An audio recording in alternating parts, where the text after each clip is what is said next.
자, 우리 다 같이 사도신경으로 신앙 고백하겠습니다. 전능하사 천지를 만드신 하나님 아버지를 내가 믿사오며 그 외아들 우리 주 예수 그리스도를 믿사오니 이는 성령으로 잉태하사 동정녀 마리아에게 나시고 본디오 빌라도에게 고난을 받으사 십자가에 못 박혀 죽으시고 장사한 지 사흘 만에 죽은 자 가운데서 다시 살아나시며 하늘에 오르사 전능하신 하나님 우편에 앉아 계시다가 저리로서 사한 자와 죽은 자를 심판하러 오시리라. 성령을 믿사오며 거룩한 공회와 성도가 서로 교통하는 것과 죄를 사하여 주시는 것과 몸이 다시 사는 것과 영원히 사는 것을 믿사옵나이다. 아멘. 찬송가 543장입니다. 어려운 일 당할 때 함께 찬송하겠습니다.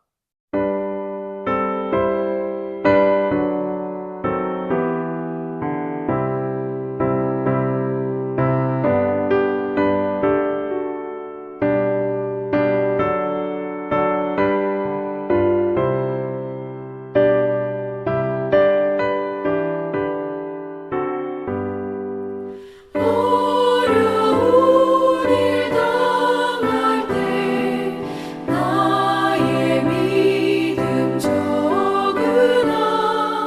의지하는 내 주를 더욱 의지합니다.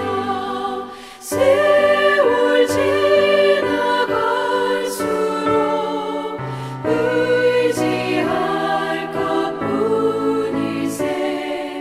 무슨 일을 당해도 예수 의지합니다.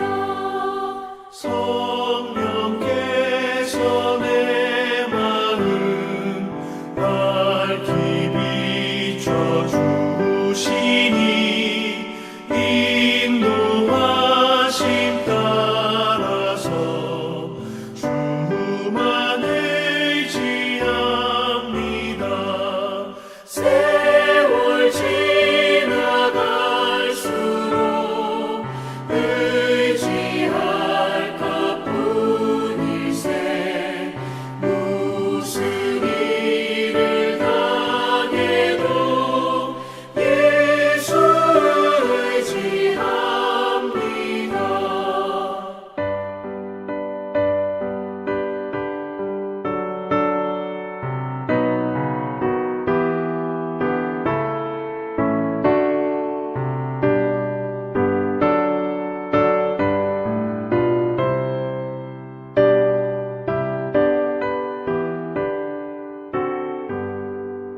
밝을 때의 노래와 어두울 때의 기도로 위태할 때 도움을 주께 간구합니다. 세월 지나갈수록 의지할 것뿐이세. 무슨 일을 당해도 예수 의지합니다. 생명 있을 동안에 예수 의지합니다. 천국 올라가도록 의지할 것뿐일세. 세월 지나갈수록 의지할 것뿐일세. 무슨 일을 당해도 예수 의지합니다.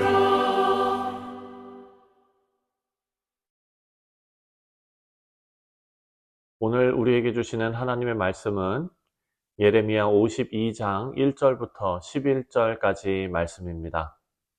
제 52장.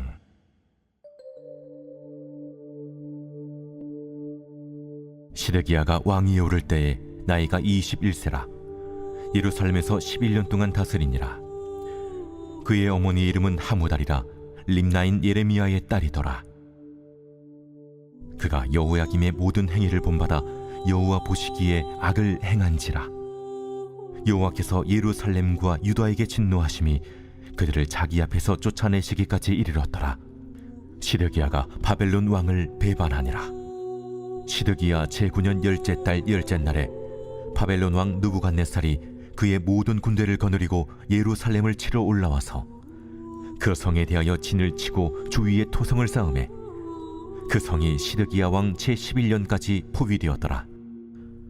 그해 넷째 달 9일에 성중에 기근이 심하여 그 땅 백성의 양식이 떨어졌더라. 그 성벽이 파괴되매 모든 군사가 밤중에 그 성에서 나가 두 성벽 사이 왕의 동산 견문길로 도망하여 갈대아인들이 그 성읍을 에워쌌으므로 그들이 아라바 길로 가더니 갈대아 군대가 그 왕을 뒤쫓아가서 여리고 평지에서 시드기야를 따라잡으매 왕의 모든 군대가 그를 떠나 흩어진지라.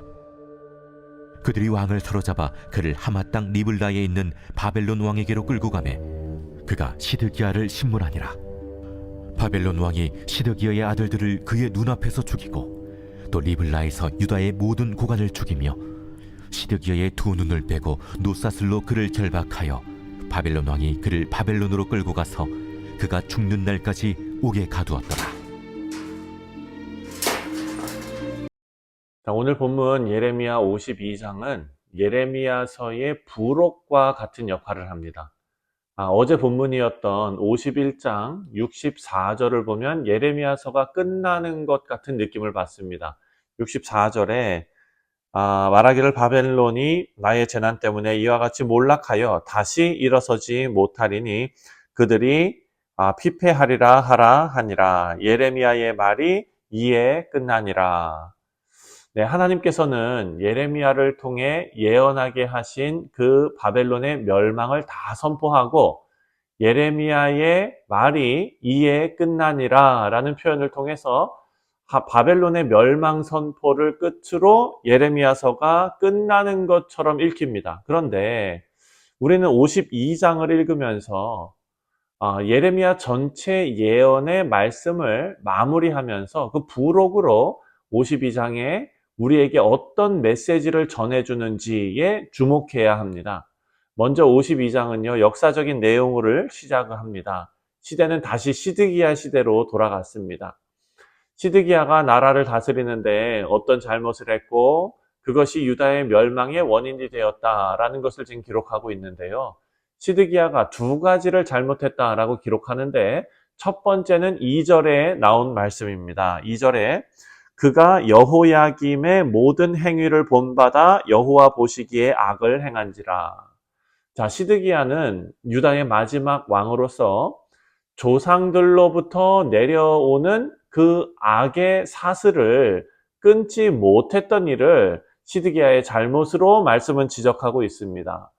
여호야김의 모든 행위를 끊어 버렸어야 했는데 2절을 보니까 그의 모든 행위를 본받았다라고 말합니다.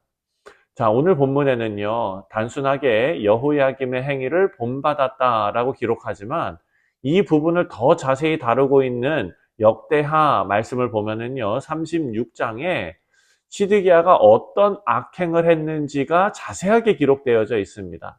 그리고 시드기야는 선지자들의 권고를 듣고 그 악행을 끊을 기회가 있었는데도 불구하고 그 기회를 저버리고 멸망의 길로 유다 나라를 이끌었습니다. 그것이 시드기야의 첫 번째 잘못입니다.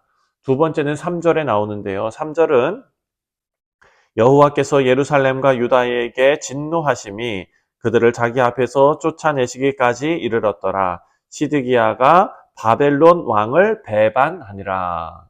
자, 3절에 나온 시드기야의 두 번째 잘못은 바벨론의 왕 느부갓네살을 배반한 것입니다.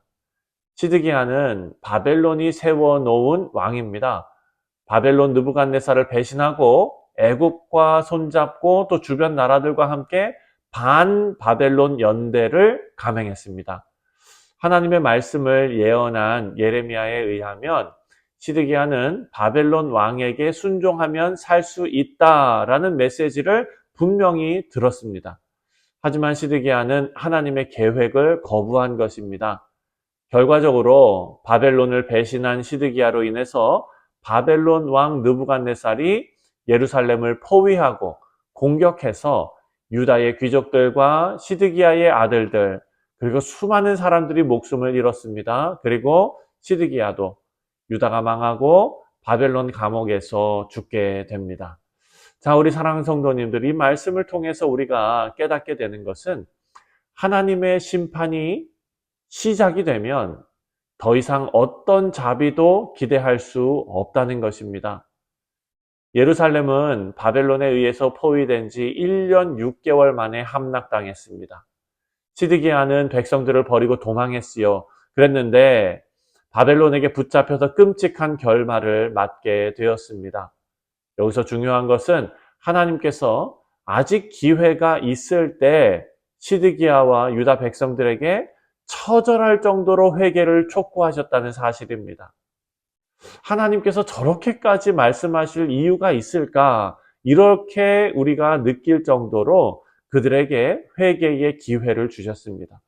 선지자들을 보내시고 하나님의 말씀을 선포하게 하셨습니다. 그것이 어찌 보면 가장 구체적이고 정확한 하나님의 마음을 표현하는 방법이었을 것입니다. 하지만 하나님께서 정한 기한이 다 차고 나니까 하나님께서는 유다가 모든 심판을 고스란히 받게 하셨습니다. 하나님께서는 죄인들에게 회개하고 구원을 얻을 기회를 주시지요. 그리고 오래 참으십니다. 하지만 영원히 참고만 계시지는 않습니다. 하나님의 은혜를 끝까지 거부하는 인생은 절대 돌이킬 수 없는 영원한 멸망으로 던져지는 것입니다. 우리 사랑하는 성도님들, 우리 모두는 하나님께서 주시는 지혜로 하나님의 용서와 자비를 절대 멸시하지 말고 구원의 기회가 주어졌을 때 감사함으로 주님을 영접하는 은혜가 있으시기를 주님의 이름으로 축원드립니다. 자, 오늘 말씀을 통해서 얻을 수 있는 또 하나의 영적 교훈은 바로 우리 인생의 안정과 평안을 누리는 열쇠가 하나님과 올바른 관계를 맺는 데 있다라는 사실입니다. 여러분 4절부터 6절 말씀을 보면은요. 예루살렘이 바벨론 느부갓네살 왕의 침공을 받아서 무너진 사실을 기록하고 있습니다. 함락된 사실입니다.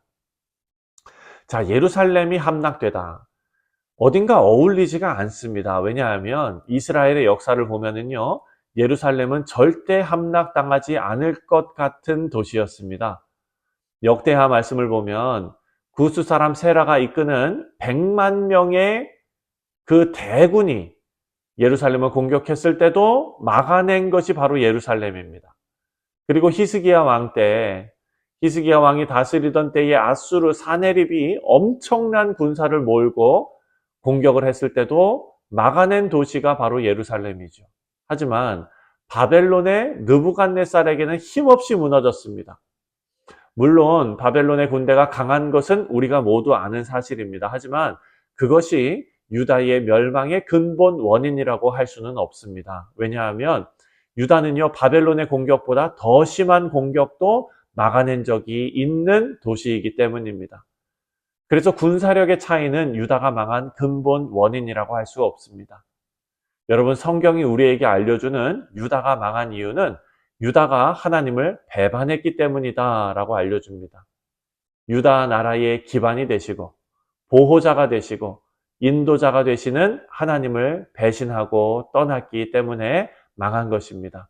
우리 사랑하는 성도님들, 이 말씀을 통해서 우리가 마음에 새겨야 할 교훈은 우리가 하나님의 백성이라면 우리의 안전은 보이는 외적인 조건이나 인간적인 요건이 갖춰져서 보장받는 것이 아니라는 사실입니다.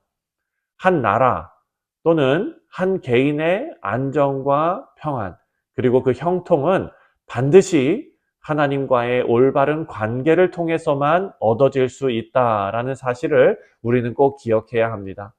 여러분 시편 4편 8절 말씀, 그 말씀처럼 내가 평안히 눕고 자기도 하리니 나를 안전히 살게 하시는 이는 오직 여호와이시니이다. 여러분 이 시편의 고백이 우리의 고백이 되어야 합니다. 바라고 기도하기는 하나님과 바른 관계를 맺으시고 바른 신앙을 가지시고 바른 교회가 되시고 바른 생활을 살아내시는 우리 모두가 되시기를 주님의 이름으로 축원드립니다. 기도하겠습니다. 하나님 아버지 은혜와 사랑에 감사를 드립니다. 하나님과 맺은 올바른 관계를 통하여 우리가 이 땅에서 하나님께서 우리를 이 세상에 남겨두신 그 목적대로 살아갈 수 있도록 하나님의 창조 질서와 창조 목적에 부합하는 인생을 살아낼 수 있도록 주님 우리의 생각과 마음과 모든 것을 지켜 주옵소서. 감사드리오며 예수님의 이름으로 기도하옵나이다. 아멘. 하늘에 계신 우리 아버지여 이름이 거룩히 여김을 받으시오며 나라가 임하시오며 뜻이 하늘에서 이루어진 것 같이 땅에서도 이루어지이다. 오늘 우리에게 일용할 양식을 주시옵고 우리가 우리에게 죄 지은 자를 사하여 준 것 같이 우리 죄를 사하여 주시옵고 우리를 시험에 들게 하지 마시옵고 다만 악에서 구하시옵소서. 나라와 권세와 영광이 아버지께 영원히 있사옵나이다. 아멘. 자, 사랑하는 성도님들, 오늘 토요일은 우리 교회 공동체를 위해서 기도하는 날입니다. 내일 있을 주일 예배를 위해서 기도해 주시고 또 우리 사랑하는 성도들이 마음을 다해서 하나님 예배할 때 하나님 영광 거두시도록 우리가 예배를 위해서 또 우리 교회 공동체를 위해서 함께 기도하겠습니다. 또한 계속되는 공사, 교회 예배당 공사를 위해서 꼭 기도해 주시고 지금 순적하게 공사가 진행이 되고 있습니다. 안전하게 마칠 수 있도록 위해서 기도해 주시기를 바랍니다. 다 같이 기도하겠습니다.